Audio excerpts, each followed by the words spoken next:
Welcome to the Witchy Work Wishes podcast, a place to find your weekly inspiration for bringing your personal witchcraft practice into your business, work, and office.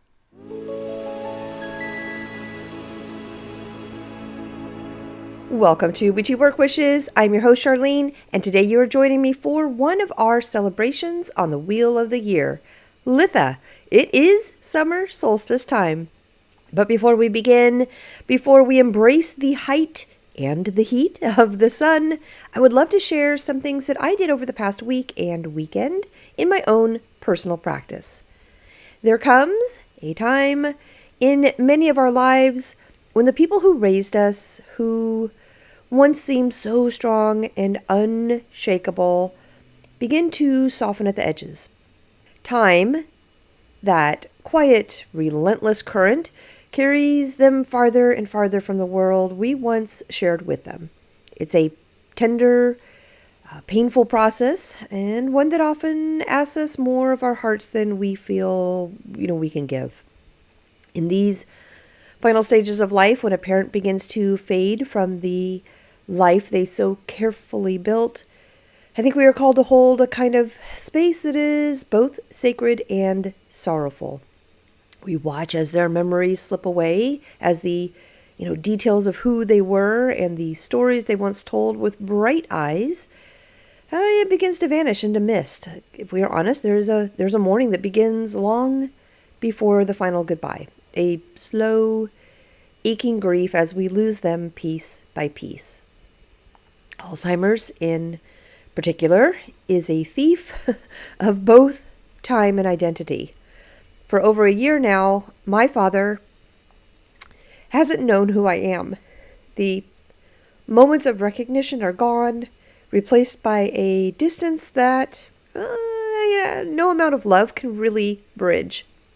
And yet, even as he forgets the world, like I remember, I carry the memories for both of us. The laughter, the lessons, the sound of his voice pushing me to work harder. Now, as he is entering hospice care, the doctors have given us a number. It's something like under a month. But the heart doesn't measure time in weeks or days. The heart measures in moments, in final touches, in whispered words that we hope reach them, even if they no longer understand. Right now, for me, it is more about sitting quietly beside a hospital bed, holding a hand that may not squeeze back, and whispering, "I'm here," into the silence. And we've known this time was coming. His Alzheimer's moved quickly. It advanced fast. And I think, even back in January on one of my episodes, I mentioned that I thought I would lose both my dog and my dad by the summer.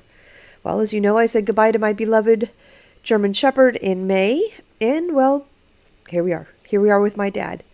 Two goodbyes, but very, very different.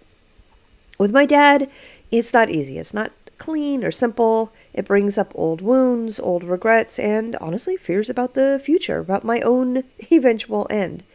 But it also brings some clarity. It brings the gift of presence, a reminder that the most important thing we can offer anyone, especially those we love, is simply ourselves. As witches, as healers, as humans, we know that death is not an ending, but a transition. It's a crossing over into the next great mystery. Helping a parent through that passage is an act of profound courage and compassion. It is a way of honoring the life they lived, of blessing them as they step into whatever comes next. So today, and in the days ahead, I'm walking this path with my father. I walk it with sorrow, with gratitude, and with a deep well of love. I do not know what each day will bring, but I do know this. He will not walk this final stretch alone. My brother has been by his side, certainly more than me. He actually visits him every single day. But if you, too, are in this season of life, if you are standing vigil for someone you love, know that you are not alone. It is hard. It is sacred. And it is love in one of its purest forms. There has been, oh my goodness, so much transition for me recently. Really, let's been like most of May. I don't want to rehash the past 6 weeks, but geez, I do want to formally say sorry to my Patreon family. Last week, I just could not get the episode recorded early enough for the typical Sunday early release slot like I normally do. Well, I did. I did get it posted on Sunday, but it was super late. My time has just been so ruffled with so much extra stuff and emotions that it has been hard for me to stay on track. But please know you guys are so important to me, and you are the very reason this podcast keeps thriving and that Hearth and Hen is able to be built. Oh my goodness. Speaking of Hearth and Hen, the two girls, Izzy and Maggie, went out to their hen house. I was so excited to get them all set up in the big space. Even got a heat lamp for the inside so they could stay warm while they are still growing. And they spent their first night out there. Even checked on them at 2:30 in the morning just to make sure everything was okay. Then at 5:30 in the morning, I went out to open their doors so they could have both sides open, right? Both spaces, the inside and the outside. And guess what? Guess who was hunting them? Yes, a feral cat. Oh my goodness. Okay, now you guys know I'm all about cats, right? All about them. Oh, and the litter of kittens are just thriving. Forgot to mention that earlier. I actually only have 1 week left with them. Oh my gosh, can you believe that? They are healthy, happy, and almost at their 2-pound weight, which means they go back to the Humane Society to be spayed and neutered and then adopted out to their forever homes. That is actually happening next week. So cats, though I love them, right? I love them. And I know feral cats need to do what they need to do to survive. But sorry, it's not going to be hunting Izzy and Maggie. So the amazing chicken coop that my boys built for me, it is just that. It is amazing. I researched a bunch of coops before settling on this one. But the slots in the grate for the outside portion, they are actually big enough for a cat's arm and paw to reach in and grab one to hurt it. So I ran over to Home Depot the very next day and got a bunch of chicken wire to wrap around the outside for protection. It's just like another layer, peace and quiet for me. And actually, I gotta say, I'm pretty proud of myself. It looks pretty good. I also added a camera to the inside run so I can check on them no matter what I am doing. Now, that camera is temporary. I will be getting something good when the Hearth and Hen stuff gets going more. But for now, all is well. So anyway, in my personal space, in my personal practice, I have a bunch of moving parts right now. There is so much transition for me. And you know what? In the heart of witchcraft, the number 3, it holds a sacred and undeniable power, right? We see it woven through every layer of existence.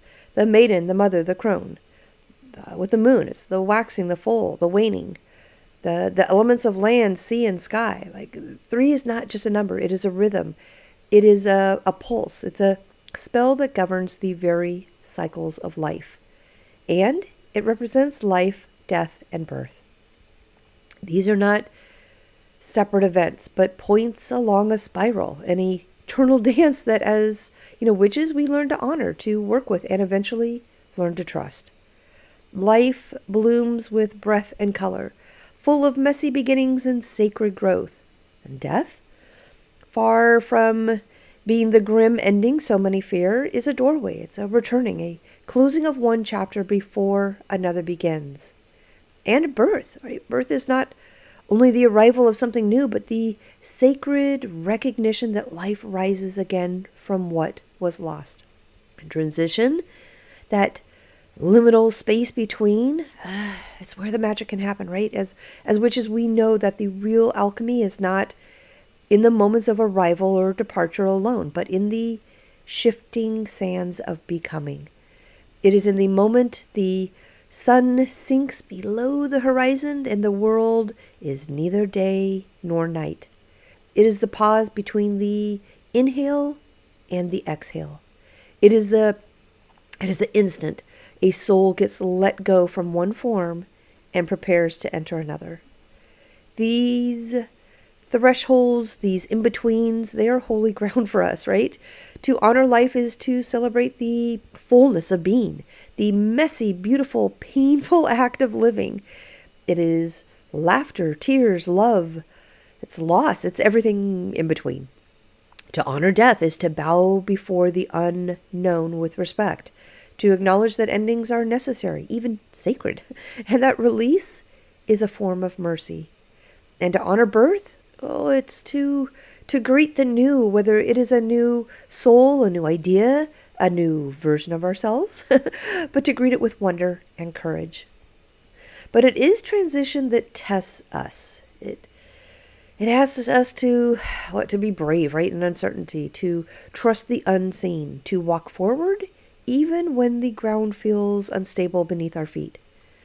Transition teaches us that we cannot cling to what was, nor can we rush what is, to come. We must fully be present in the becoming, surrendering to the sacred unfolding.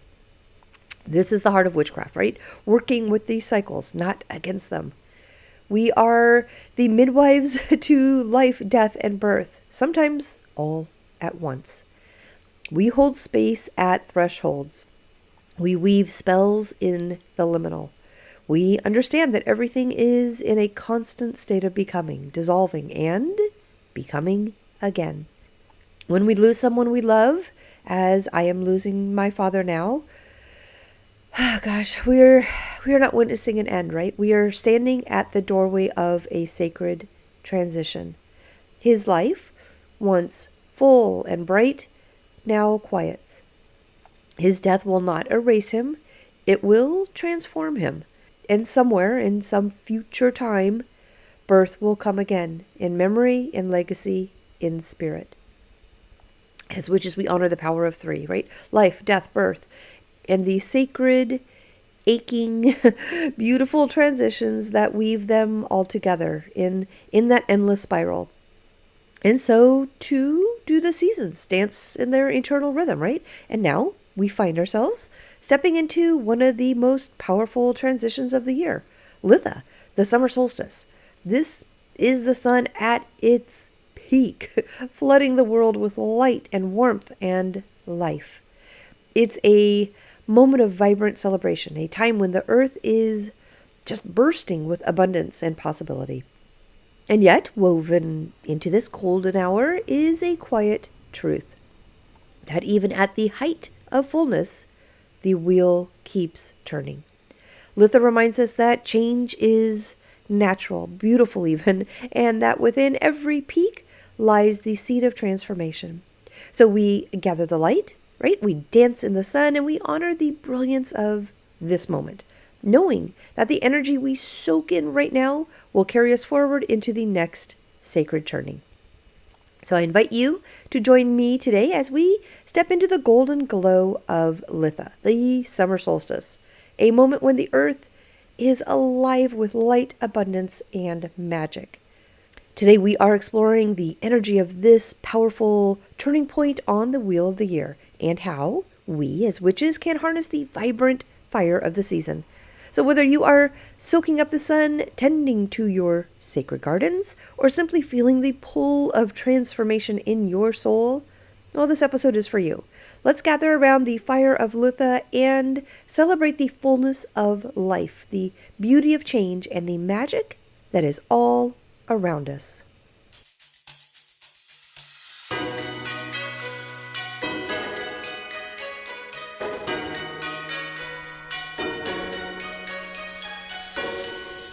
It is time to celebrate once again. Our Wheel of the Year calendar has turned ever onward, an ongoing ancient spiral of sun and shadow, life and death, sowing and reaping.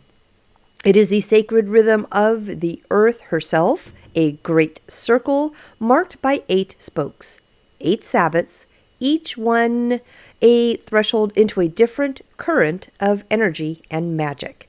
These festivals help guide us witches, pagans, and nature lovers alike to honor the cycles of the seasons, to dance in step with the waxing and waning light, and to weave our lives into the great tapestry of the natural world. If you are new to this magical wheel, let's review real quick. Imbolc happens in early February. This is like the first stirring. Beneath the snow, life begins to quicken. Imbolc is a festival of purification and promise. It is very sacred to Brigid, the goddess of the forge and the flame, and it whispers of, those first seeds stirring below frozen soil.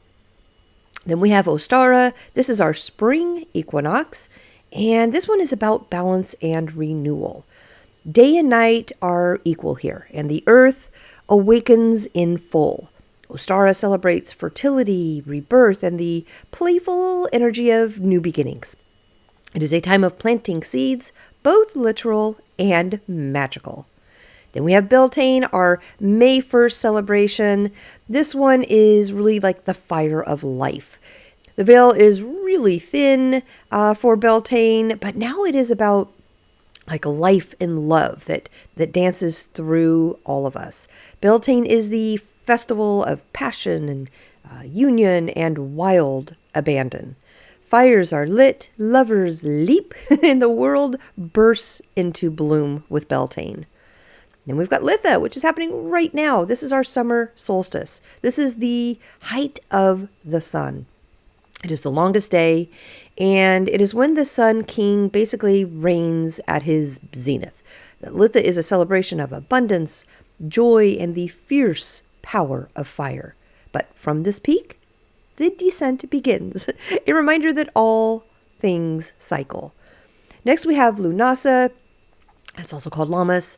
This is in early August, and it is our first harvest.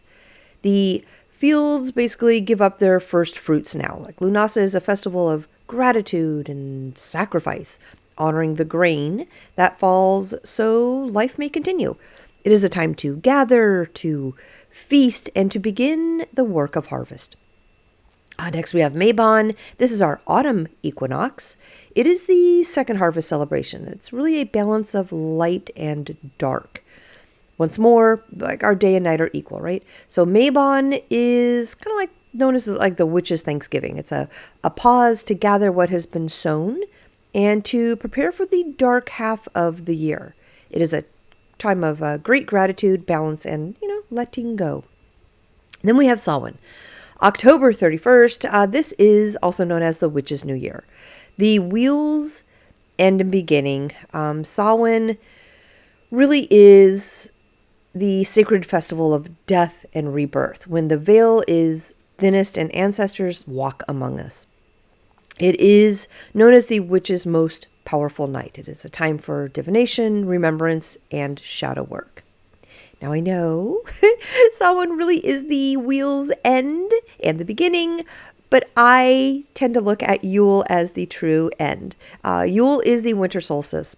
It is the rebirth of the sun celebration. It is when the longest night basically bursts like the new sun.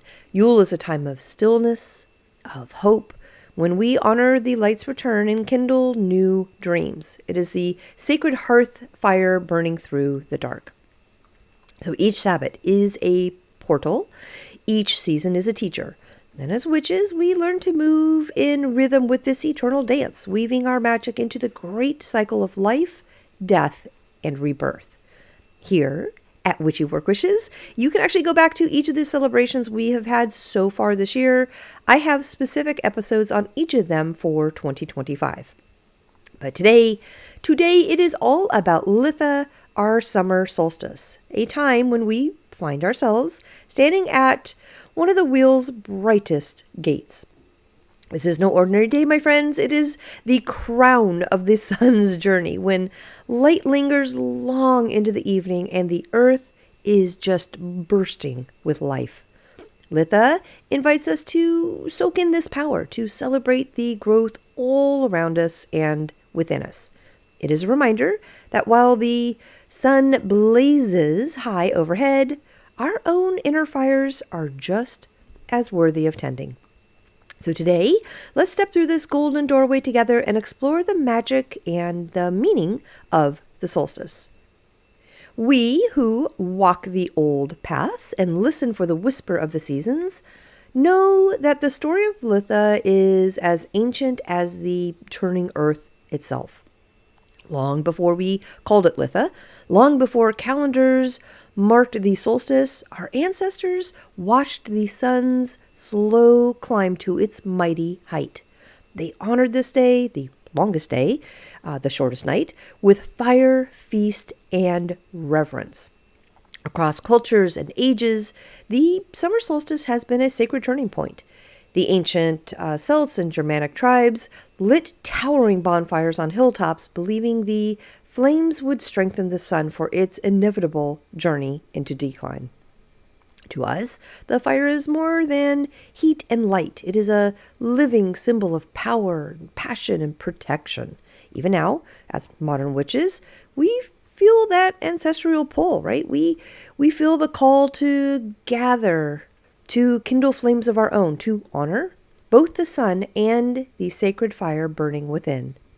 Now, in ancient Rome, this time was woven into the Vestalia, a festival for Vesta, a goddess of the hearth. In Slavic lands, we find Kupala night, where young lovers would leap over bonfires and weave garlands to float on rivers, a dance of love and fortune.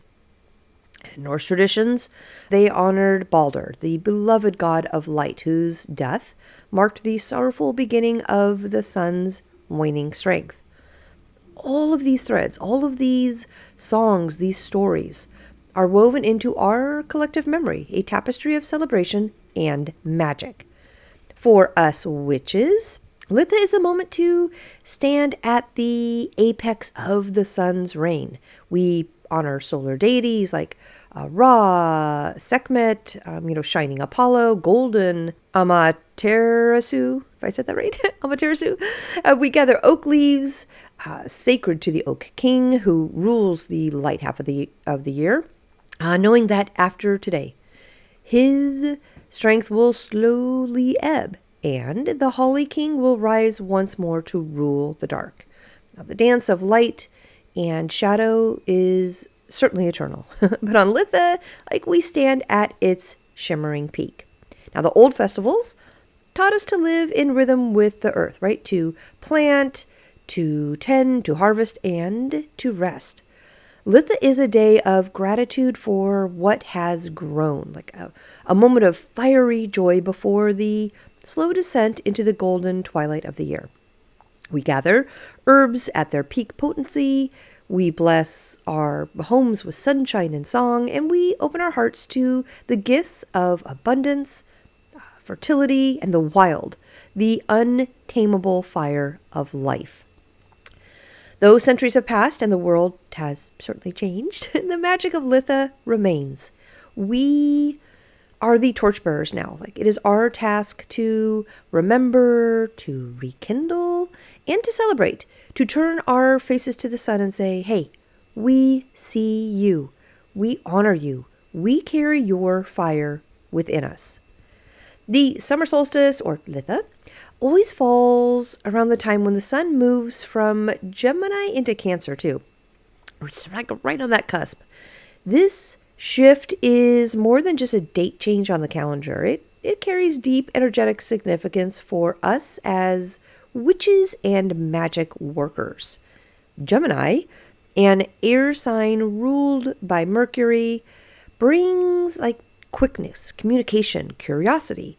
It's the mind's dance, right? And as we near the solstice, we ride those bright, fluttering Gemini winds, busy, social, outward focused. But as the sun reaches its highest, brightest point, it kind of pauses, and the energy begins to soften. It begins to turn inward. Now, Cancer, a water sign ruled by the moon, it invites us homeward. It invites us into our emotional bodies, our intuition, our sacred spaces. Cancer is deeply tied to home, family, roots, protection, and the nourishment of the soul. So it's no coincidence that as, the sun starts to slowly wane after the solstice, that we are called to not mourn, but to tend, to hold and nurture what we have grown. Now, astrologically, the cusp of Gemini and Cancer is the bridge from outward exploration to inner cultivation. It's a moment of perfect balance between light and depth, between celebration and reflection. And as we stand at the longest day's light, we're kind of also stepping into that sacred waters of Cancer, right? Reminding us that true strength comes from not only shining brightly, but from caring deeply. Now, in our solstice magic, we can honor this by blending the energies, celebrate joyfully under the wide open sky, and take time to retreat into the heart, anchoring ourselves in gratitude, nourishment, and, protection for the journey ahead. All right, let's talk about associations. Let's grab the main associations for Litha, and then I'm going to focus on a handful of them for us today and our magical practices. All right, general themes for Litha are really going to be like, light at its peak, power, strength, success. Think about abundance and fertility. It's time for celebration and gratitude. It's about protection and purification. It's about joy, vitality, and passion. This really is like the turning point, the beginning of the sun's decline. Think about balance of inner and outer life through that maybe Gemini Cancer cusp too. Now for the elements, we really have two that we are working with. The primary for sure is fire, right? It is a time, this is the sun's peak, right? So it's a time of passion, energy, and purification. But we've also got water through the Cancer element that's coming in. The thoughts about intuition, emotional tending, some home blessings. Now for deities, our solar gods are first and foremost. This is Ra, Apollo, Lu, Helios, Balder. Solar goddesses are, I'm going to try to say the name again, Amaterasu, Ain, that's a Celtic sun goddess, and then Solus. And then for our earth and fertility goddesses, we've got Demeter and Gaia. And then we've got the Oak King, right? This is his time to shine. It is when he is in his full power before waning. Now for Litha symbols, certainly the sun wheel and any solar type discs, right? Bonfires, flames, oak leaves and acorns. Sunflowers are going to be good symbols right now. Roses, even St. John's wort. But bees, honey, feathers for that air-fire connection, herb bundles and garlands, and cauldrons for like our water rituals. Now colors right now for Litha, grab your gold, yellow, orange, red, but also green for fertility and growth, and white for purification and some blessings. Now our Litha crystals are certainly going to be the sunstone, right? Sunstone represents joy, leadership, and solar energy. We've got citrine. This is about abundance, clarity, and success. Another good Litha crystal would be the carnelian. That represents courage, vitality, and passion. Amber would be good right now. It's kind of like the ancient sunlight, right? It's good for healing. And then always clear quartz, right? This is good for amplification and light focus. Now our Litha and Summer Solstice herbs and plants. I mentioned St. John's wort, but this is good for like protection and solar magic. Mugwort, this is great for divination and dream work. Chamomile, this is about like peace and blessings. Rosemary, always love rosemary. It's good for purification. Lavender's good right now for love and some calm. And mint for that energy and refreshment. But also oak leaves and mistletoe are going to be sacred to the solstice. Let's see, foods. Honey and mead. Oh my gosh, I talked a bunch about my mead last week. But honey and mead, these are the solar elixirs. Fresh fruits are going to be good right now, like strawberries, cherries, citrus. Summer vegetables for sure are great for Litha. Zucchini, corn, tomatoes. Any of your fresh baked breads are going to be good for summer solstice too. Like the grain just kind of honors everything. And then herbal teas with any of your solar herbs. Let's see, for our magical workings for Litha, gosh, fire rituals first and foremost. I think, right, anything that's going to be used for like burning away the old, empowering the new. Solar water creations would be good right now. Charging water under that midday peak sun energy. Protection spells would be good right now. Blessing the home and hearth. Doing anything for fertility and abundance magic. Divination for the second half of the year would be good right now. And then sacred journaling, kind of like that that mid-year reflection. Now, for me, in my personal space, in my personal practice, I know what I'm going to be focused on this year, but that is a good bunch of associations that give all of us like a bunch of options. So I encourage you to find one that speaks to you the most, right? And then kind of weave it into your celebration on Friday the 20th. So I am sure it will not come as a surprise to anyone who's been with me for a while that my first focus will be working with the element of fire. This is core to my practice, no matter what time of year it is or what celebration is shining at the moment. But for now, at Litha, the world just blazes with life. The sun, in all of its glory, sits high above us, flooding the earth with warmth and light and possibility. Like this is the season of fire, not just the fire that crackles in bonfires or glows in the sky, but it's, the fire that lives inside each of us. As witches, we know that fire is more than an element. Like it is a force of transformation and passion and will. Fire creates and destroys. It fuels and it purifies. It is the spark of our ambitions, the steady flame of our courage, and the roaring blaze of our deepest desires. At the solstice, when the sun reaches its peak, we're given a sacred invitation to tend to our inner flame, to honor its power, and to work our magic through it. Fire teaches us to be bold. It reminds us that it is not enough to simply dream. Like we must also act.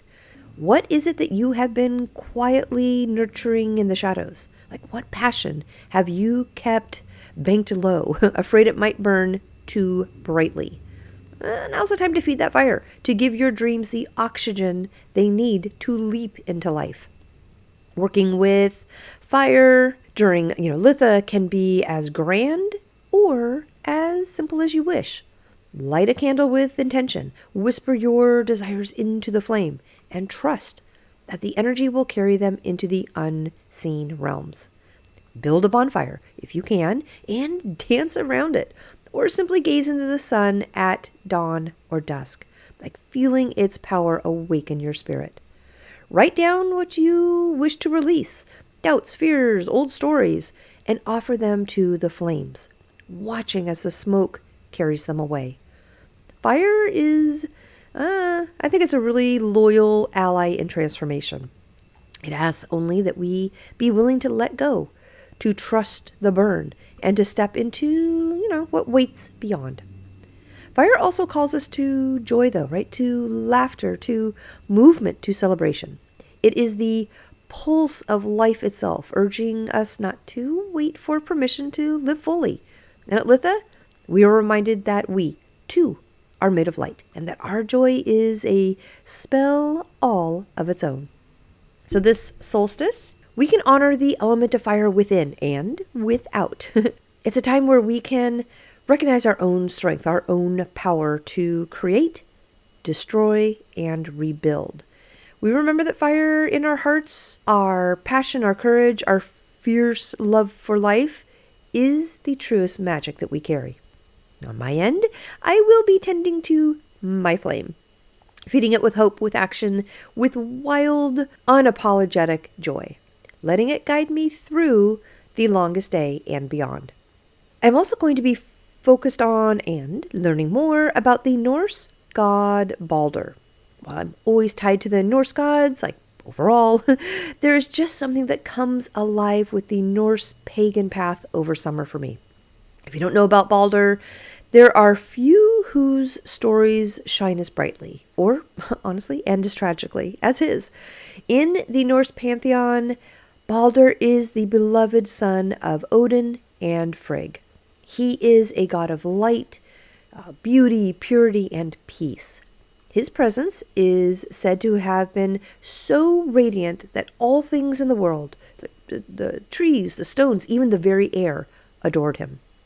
Balder was the shining one, like a living embodiment of all that is good and bright. And so, when we, witches and pagans, turn our faces to the sun at Litha, we can actually feel Balder's energy woven into the day's golden threads. The summer solstice is the height of the sun's power, like the longest day when light rules supreme over darkness. In Balder, we find not just like sunlight, but the heart of what light actually means, like hope, joy, harmony, and life itself. Litha is a celebration of abundance, a crown upon the year's head, but it is also a bittersweet threshold, right? For just as the sun stands at its highest, it begins to slowly decline towards winter. And Balder's story, it really echoes like this cosmic truth. It is said that he dreamt actually of his death, and despite all efforts to prevent it, his fate could not be undone. He was killed by a dart of mistletoe, the one thing that had not sworn never to harm him. Balder's death marked the beginning of the world's unraveling, the first shadow falling over the golden age of the gods. So in this, I think we can find a deep and resonant truth, at the heart of Litha, that even at the peak of power, there is impermanence. Even in the full blaze of life, the seeds of change are sown. The wheel turns, and nothing, not even the brightest light, remains unchanged. For us, as modern witches and keepers of the old ways, I think Balder teaches that beauty of life is made more precious by its fragility. He reminds us to, honor the height of the sun, not with fear of its passing, but with full-hearted celebration. To laugh, to love, to live while the days are long and warm, knowing that the cycle will carry us forward as it always has. When we light our fires at Litha, I think we can call upon Balder to bless us with clarity and peace. When we craft our sun wheels or gather our herbs beneath the noonday sun, we can remember him, the bright one, the beloved, the sorrowful spark whose story mirrors the turning seasons. Now, Balder's legacy is not simply in his light, but in his acceptance of the cycle of life and death. At Litha, we are certainly invited to do the same. To, revel in the joy of now, to honor the fire within and without, and to trust that even as the days grow shorter, the light never truly leaves us, right? It really only changes form.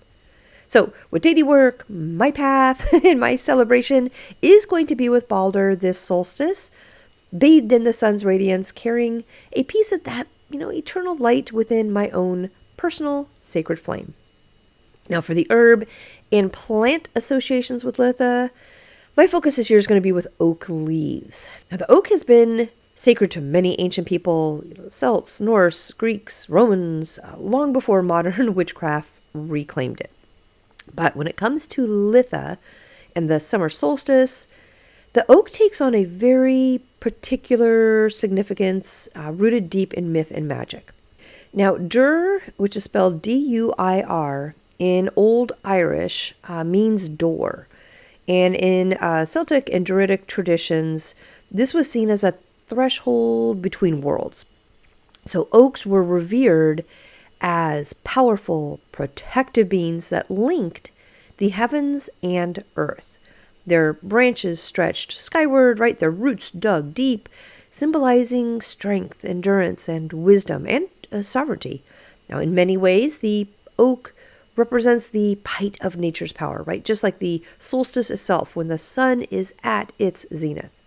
But it gets even more mythically potent. In many pagan traditions, particularly those inspired by the Celtic lore, there's the old story of the Oak King and the Holly King, two great figures who rule over the waxing and waning halves of the year. Now, the Oak King reigns from Yule, our winter solstice, to Litha, the summer solstice. It is a time of light's return and growth. Now, Litha, the Oak King reaches the peak of his power, right? But this is also when he begins to fall. After a symbolic battle, the Holly King, who rules the dark half of the year, defeats him, beginning the slow descent into autumn and winter. So at Litha, the oak is at its strongest and standing at the edge of inevitable decline. The oak leaves, acorns, and branches are potent symbols of this peak moment, representing not only strength and vitality, but the sacred turning of the wheel. Now, witchy meanings of the oak at Litha? Well, for us, I think it's going to be about strength, protection, endurance, and wisdom and thresholds. So with strength, we can tap into the oak's mighty presence and how it mirrors our own personal power at its height. For protection, I think the oak has, long been a tree of shielding, magic, and warding. For endurance, well, as the sun begins its slow retreat, the oak reminds us to, hold fast and steady. And for wisdom and those thresholds, like, the doorways it represents, now the oak is a guardian of transitions, right? The perfect ally for a sabbat that marks a turning point on the solar year. Magical uses of oak for Litha. Well, I think we can decorate our altars with fresh oak leaves or like acorns if you have them. We can craft a solar amulet, right, using oak wood. We can write wishes or blessings on oak leaves and offer them to a fire or a river. And we can sit beneath an oak tree for meditation or ritual, right? That's an ancient practice for grounding and connection. The oak is Litha, right? It is strong, it is radiant, powerful, and wise, standing proudly at the very height of life's great cycle, even as it readies itself for the journey towards darkness. So those are my top three. Those are the three things I am personally going to be focused on for Litha this year: the element of fire, the god Balder, and the oak tree energy. And let's talk business, shall we? Let's talk about bringing the fire of Litha into our office and our corporate world. As the wheel turns and Litha arrives, the great zenith of the sun's power, right when light reigns longest and life hums with abundance.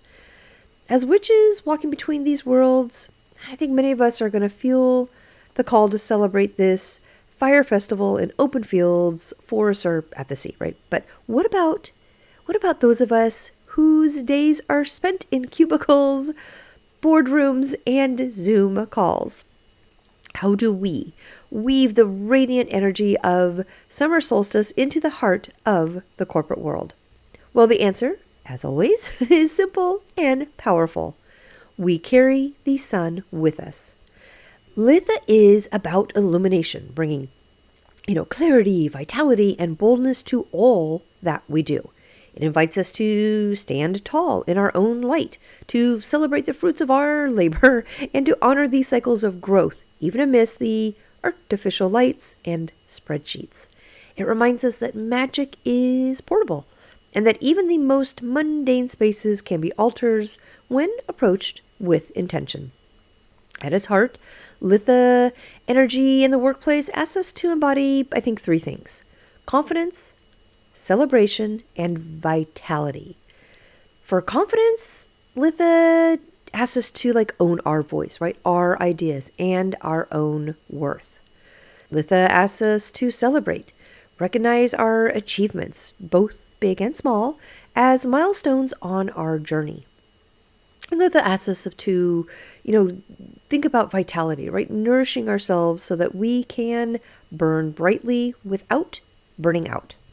All right, let's explore how to anchor these Litha energies into our professional lives. The first easy one is to create a solar altar at your desk. Even the smallest space can become a beacon of Litha energy. A small crystal, right? Go back to the crystals that I just mentioned: sunstone, citrine, maybe even carnelian, right? Something to channel joy and courage. Grab a golden candle. It can be battery operated, right, if you need it for your office, but something as a symbol for that enduring inner fire. Grab some fresh herbs or flowers for your desk. Sunflowers, marigolds, even a little sprig of rosemary in a jar. And you can draw a sigil, right? Draw a personal sigil for success or clarity on a little sticky note and tuck it somewhere only you know. Your desk altar doesn't need to be overt. It's a little pocket of personal magic. It's a reminder that you carry the fire of the sun into all that you do. We can also do some solar spell work for success. Before starting your day, take a moment to imagine the sun rising within your chest, a golden light expanding through your body and outward. And then whisper a simple affirmation like, I move with clarity, courage, and purpose. I am the light in this space. You can anoint your wrists with a sun-charged essential oil blend, right? Do something that is a little citrusy, maybe with some rosemary in it, as a form of quiet spell work, just to energize your actions and interactions. We can also celebrate our achievements. Litha is a harvest festival. It is a time to acknowledge growth and abundance. Now, in the corporate world, we often race from one task to another without pause. So take this solstice season to reflect, celebrate, and share the light. Reflect on what you have accomplished so far this year. Celebrate. Write yourself a congratulation note or treat yourself to something small but meaningful. And share the light, right? Acknowledge a colleague's hard work. Litha magic multiplies when it's shared. Creating a culture of celebration, even in small ways, it helps fuel the fire of morale and collective success. Let's see, what else can we do? We can embody solar leadership, right? Whether you manage a team or simply manage yourself, right? Litha invites us to embody solar leadership by, leading with warmth and clarity, offering illumination, right? Not harshness. Providing feedback that uplifts rather than scorches. Shine without apology. Reminds us that it's not arrogant to stand in our power. It is necessary. When we let our light shine authentically, we inspire others to do the same. Litha in the corporate world is also about mid-year intention setting. The solstice really marks a turning point, right? A perfect moment for a corporate witch's mid-year check-in, which, shameless plug, we will be talking about next week. But what goals still call you? Where do you need to stoke the fire or let something burn away? What new seeds do you want to plant for the second half of the year? Maybe you can block out like 15 minutes on your calendar for a private solstice journaling session, something that honors yourself and your path with the reverence you deserve. And for the work, for Litha and the summer solstice, we can always dress and adorn ourselves with, a little bit of solar magic. Like clothing and jewelry are easy, subtle ways to carry Litha energy into your work. So colors, again, go back to the gold, yellow, orange, that fiery red. For jewelry, anything with like a sun motif, right? Gold pieces, citrine, or like amber stones maybe. And then for scents, look for anything like the citrus, the sandalwood, rosemary, or frankincense.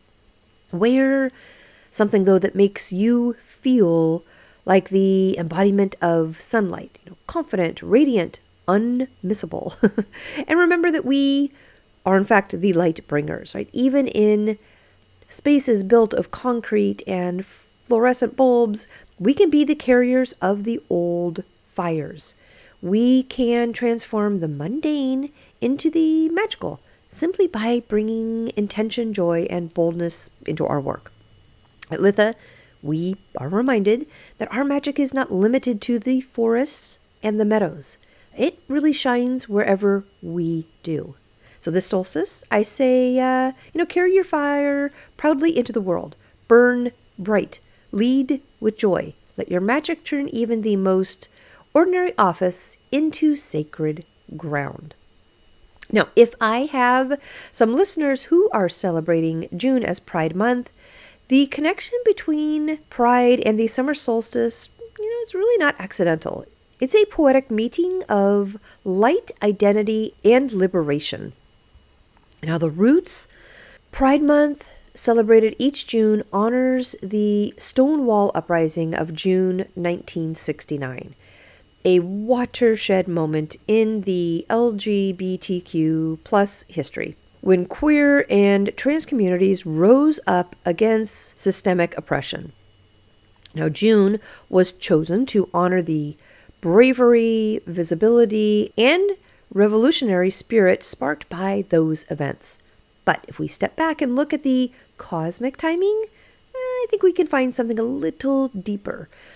The summer solstice and Litha are the height of the sun's power. It's the longest day of the year, when the light shines longest and brightest. Now, symbolically, it is a time of illumination, celebration, vitality, and joy. Exactly the energies that the Pride movement embody.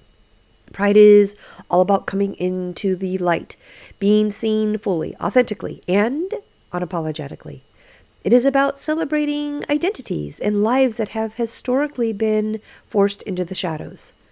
Pride is a collective moment of brightness where individuals claim their power, their visibility, and their joy in the full view of the world, just as the sun claims the sky at solstice.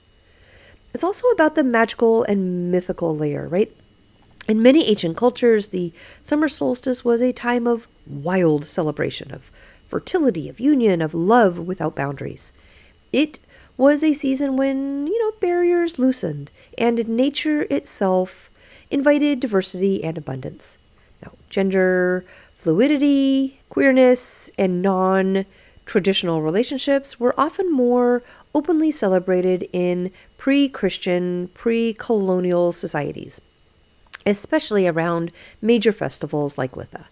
As witches, as pagans, we recognize that nature thrives in diversity, in the riot of colors in a meadow, the dance of bees among many flowers, and the myriad of expressions of love and life. Pride echoes this sacred diversity, this vibrant abundance, this full spectrum celebration of existence. And we've also got the energy alignment with Litha. Both Pride and Litha are joyful, right? Honoring its life in its brightest and fullest expression. Both Pride and Litha are courageous. Stepping into the light takes bravery, whether it's the sun at its peak or a person claiming their truth. Both Pride and Litha are communal, right? They are built on the power of gathering, of showing up together in love and solidarity. And they are both transformative, celebrating progress while acknowledging the work that remains, just as the solstice marks a shift, right, from the longest day towards the slow return of darkness and reflection. So, the alignment of Pride and the summer solstice is a convergence of history and natural magic. Both moments asking us to live louder, love a little bit bigger, and shine brighter. It is a celebration of authenticity, resilience, and radiant joy at the very moment when the Earth herself is most alive with light. Okay, my friends, my witchy family, Litha is next week. It falls on Friday, the 20th of June. As we've journeying through the magic of this celebration today, we've touched the heart of the summer solstice. It's a time of blazing light, celebration, and power. We've remembered how the wheel of the year turns to its brightest point, honoring the sun's full strength and deep traditions behind this very sacred day. We've explored the fiery energy of Litha, the rich symbolism of the oak, and the bittersweet story of Balder, the radiant Norse god whose fate mirrors the cycle of light and darkness. We've also carried this magic into our daily lives, right? Discovering ways to honor Litha in our workplaces and finding the sacred even in the corporate world. And finally, we reflected on the beautiful alignment of Litha's energy with Pride, two celebrations of light, authenticity, and vibrant life. So right now with Litha, I think we are reminded that the fire of the sun lives within us, and that Litha invites us to tend to it with courage and joy and deep gratitude for the turning of the wheel. Right now, I do have a poem for you today and our moon update for the week. I will go grab those notes and I will be right back.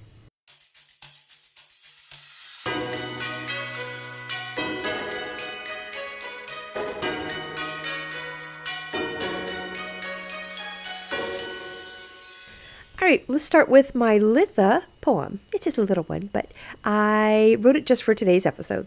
And it goes. Golden light on laughing leaves, sun spins high on solstice eves. Flames that crackle, dreams that soar, magic hums from shore to shore. Oak stands proud, the fields are gold, stories ancient, sung and told. We rise with joy, we shine, we burn, in every soul the fire returns. Dance with the day, laugh with the light, cast your dreams in fearless flight. At Litha's gate we claim our spark, bright as the sun, bold as the dark. All right, my friends, the moon, it's happening right now. Let's go full moon. The full moon of June is traditionally called the strawberry moon, which comes from Native American and European traditions, marking the time of year when strawberries are ripe and ready to harvest. It's a moon associated with abundance and sweetness and the first fruits of the growing season, a beautiful match to the lush, full energy of early summer. Now, other traditional names for the June full moon can be the honeymoon, right? Linked to the old custom of marrying in June and drinking mead, which is a honey wine, afterwards. It can also be called the mead moon, another nod to the season of honey gathering and celebration. It can also be called a rose moon, though, especially in Europe where roses bloom fully around this time. Now, some magical energies for this full moon. Well, the strawberry moon is often seen as a time for celebrating love and sweetness in life, for honoring growth, abundance, and gratitude, and for manifesting joy and nurturing those seeds that we've planted earlier in the year. This particular full moon happens to be the lowest full moon in the sky in, I think, like 18 years, something like that. It will rise very close to the horizon, making it seem larger and maybe like a little more golden than usual. So it's a very earthy, grounding visual. It's when the moon feels super, super close and tangible. It happens, though, right before Litha, right? The week before. So the full moon on June 11th, and the summer solstice, and Litha is on June 20th. So we have two very powerful, energetic peaks close together. Now, the full moon is an offering of fullness, right? It's a culmination of emotional cycles. And the sun, moving towards its maximum light, creates a potent window for magical workings of, balance of moon and sun energies, right? Intuition and action, inward reflection and outward radiance. Now, astrologically speaking, the full moon is in Sagittarius. Now, Sagittarius full moons are adventurous, they're fiery, they're bold, they are associated with seeking truth, expanding horizons, a little bit of travel, freedom, and more like big picture thinking. This is an excellent time for rituals around expansion, like vision casting, breaking free from limitations, and seeking like a deeper wisdom. Magical themes for this full moon, we can look at like manifesting abundance, releasing limitations and that small thinking. It's about dreaming bigger, like aiming higher, cultivating joy, freedom, and optimism. And if you're looking for some spell work ideas for this full moon happening right now, dream big, go big. Write your wildest goals under the Sagittarius moon, like no holding back. Do some freedom rituals maybe, right? Release what holds you back, your fears, self-doubt, outdated stories, and focus on love and abundance jars, right? Capture the sweet, the fertile energy of the season in spell jars or intention work. And if you're looking for some journal prompts for this June full moon, let's see. How about what truth is waiting for me to claim it? Where am I ready to expand and grow? What small belief or fear am I ready to release? And how can I cultivate more joy and freedom in my daily life? All right, so our June 11th, 2025 strawberry full moon is a rare beauty, right? Low on the horizon, glowing gold, carrying the adventurous, truth-seeking spirit of Sagittarius, and honestly perfectly positioned to fuel our magic as we move towards the great fire festival of Litha. It is a moon for bold dreams, big magic, and expansive, joyful spells. All right, my witches, I hope you have an amazing Litha, a wonderful summer solstice, and a great full moon happening right now. I'm going to wrap it up for today, and I will talk with you next week.